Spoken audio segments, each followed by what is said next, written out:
भैया बहनों, आज हम भारतीय कृषि की समस्याओं का अध्ययन करेंगे, जिसमें lack of permanent means of irrigation अर्थात सिंचाई सुविधा का अभाव, फाइनेंस का अभाव deficiency of finance, conventional outlook अर्थात परंपरावादी दृष्टिकोण, छोटे तथा बिखरे हुए जोत और किसानों और जमींदार के बीच में संबंध और ऑर्गेनाइज मार्केट का अभाव, ये सारी विशेषताएं हैं, समस्याएं हैं भारतीय कृषि की। तो भैया बहनों, पहला बिंदु है lack of permanent means of irrigation, सिंचाई सुविधा का अभाव। भारतीय कृषि बहुत ज़्यादा स्तर पर वर्षा पर निर्भर है। हमारे यहाँ कोई सिंचाई का स्थायी साधन नहीं है या उसका अभाव है। सिंचाई वर्षा पर निर्भर होने के कारण भारतीय कृषि बहुत वेरिएबल है अर्थात उसमें गति नहीं है। हम ये कह सकते हैं कि अच्छी वर्षा तो अच्छी फसल और खराब वर्षा का अर्थ है या सूखा या कम फसल। इसके कारण भारत में अभी भी सिंचाई का कोई स्थायी साधन नहीं हो पाया। लगभग 50% से अधिक भूमि पर भी अभी सिंचाई सुविधा उपलब्ध नहीं है, जिसके कारण भारतीय कृषि में उपज सस्टेनेबल नहीं हो पाई, स्टेबिलिटी, उपज में स्टेबिलिटी नहीं आई। साथ ही कह सकते हैं कि अभी भी भारतीय कृषि या तो उत्पादन बहुत अधिक हो जाता है या सूखे के कारण कम हो जाता है। भैया बहनों, दूसरी समस्या है फाइनेंस का अभाव, वित्त का अभाव।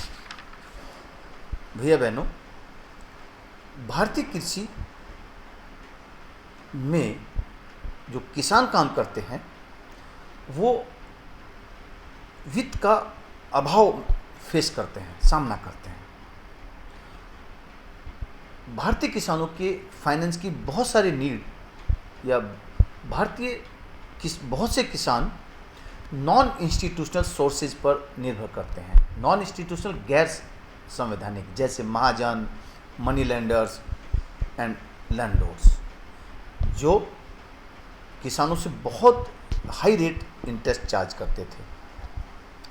जो इंस्टीट्यूशनल सोर्सेज हैं जैसे बैंकिंग, उनका आज भी बहुत अभाव है या दुर्लभ है। इस फाइनेंस के कारण या फाइनेंस के अभाव के कारण भारतीय कृषि का ग्रोथ नहीं हो पा रहा या ग्रोथ में बाधा है। तीसरा प्रॉब्लम है कन्वेंशनल आउटलुक अर्थात परंपरागत दृष्टिकोण। भैया बहनों, ये भारतीय कृषि में इतनी टेक्नोलॉजी के होने के बावजूद भी आज हमारा किसान, भारतीय किसान लगातार परंपरावादी दृष्टिकोण को ही अपनाया हुआ है, परंपरावादी तकनीकों को ही प्रयोग करता है। वह अभी भी कृषि को जीवन निर्वाह के रूप में समझता है, बिजनेस या प्रॉफिट वेंचर से कार्य नहीं करता है, जिसके कारण भारत की कृषि अभी प्रॉफिट नहीं हुई है या प्रॉफिटेबल नहीं हुई है।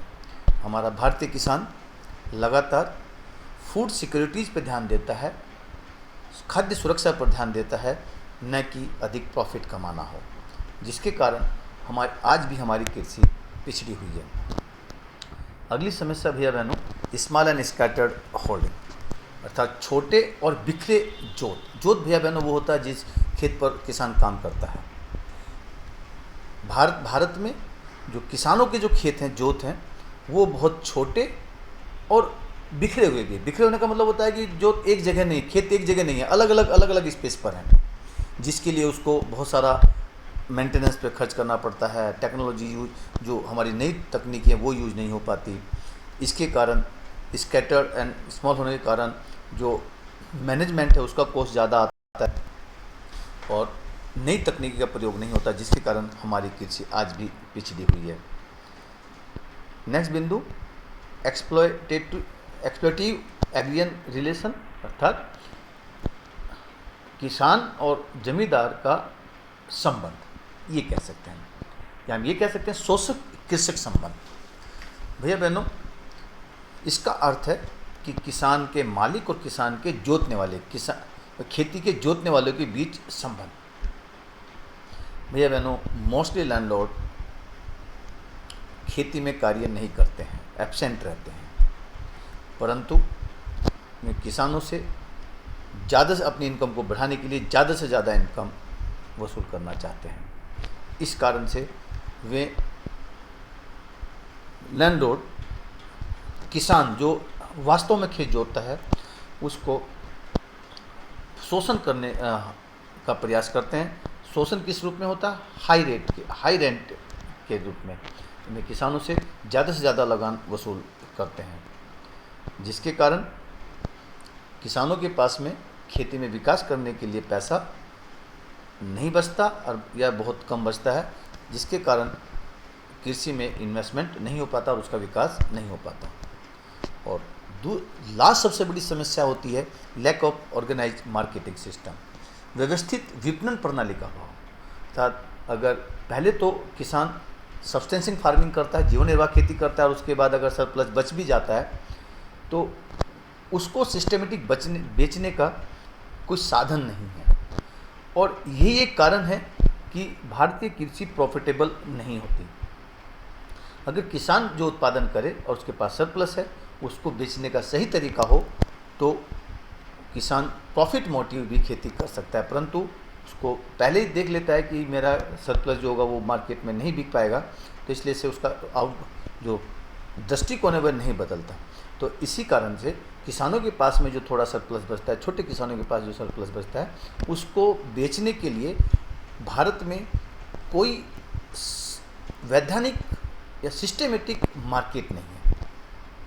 छोटे किसानों को अपना सामान आज भी या तो महाजन को या मनी लेंडर्स को बेचना पड़ता है, जो उनको बहुत कम कीमत देते हैं, या ये कहिएगा कि जो उन्हें फसल बोने के समय लोन दे देता है मिडिल मैन, उनको सामान बेचना पड़ता है जो उनको बहुत कम कीमत देते हैं, जिसको हम डिस्ट्रेस सेलिंग भी कहते हैं, आपात सेलिंग, जो उसको फसल उपजाने के बाद ही बेचनी पड़ती है।